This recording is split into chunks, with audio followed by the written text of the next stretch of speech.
Ibsituu Oromoo uffadhu aadaa kana maahillaliin kan keetu bada mana gadi batee uffatte aadaa taayitan si eegaa galma abbaa gadaa. Ibsituu Oromoo uffadhu aadaa kana maahillaliin kan keetu bada mana gadi batee uffatte aadaa taayitan si eegaa galma abbaa gadaa.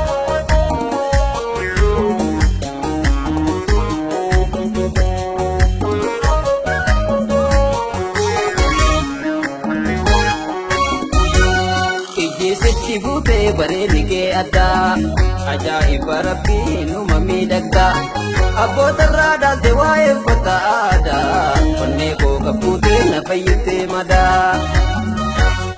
Ifa maanguddootiin jalqabna aadaa bushooftuu dhaquu koo ittiin gammadaa yoomuu sirraa na fuusisee na waadaa gallee morma irraan gadi rarraafte sabbataa mul'irraan gadi dachaafte.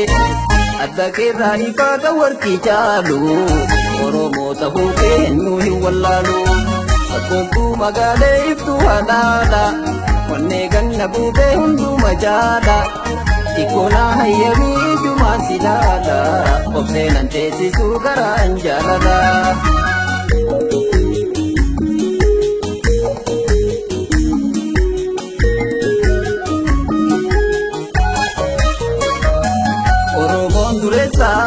Kaba waa hundumaa mallabee jedheetiin ibsituu sitti himaa wanta garaa abbaa matu beeka hooma ijaan argee ufaan sitta keeka wanta garaa abbaa matu beeka hooma ijaan argee ufaan sitta keeka.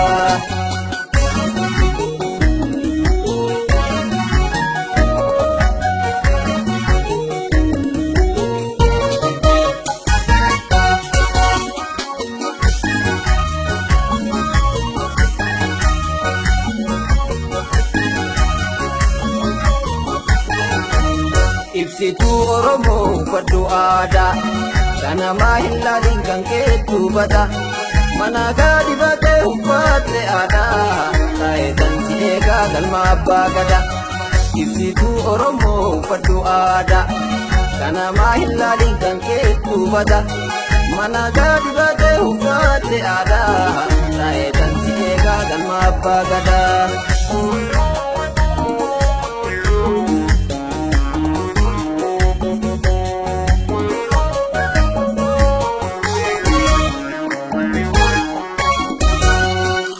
Sitti bute uumamni kee addaa bareedduu Oromoo inuma miidhagdaa atuu isii tana eenyutu si jaala narraa is fagaatee hin taa'in halaala atuu isii tana eenyutu si jaala narraa is fagaatee hin taa'in halaala. Finfinneerraa baatee dhaquudhaaf adaamaa dhugaan foolii keetii halaala na waamaa minatti as jedhii wahiin sitti himaa himaan booji'amee kan koombeeyne homaa osoo sin gaafanne eessa dhaloonni kee dhiiga keettu himaa Oromoo tahuu kee kanan na booji'ee dursee si jaaladhe bagumaa Oromoo taheetiin dhaladhe kanan na booji'ee dursee si jaaladhe bagumaa Oromoo taheetiin dhaladhe.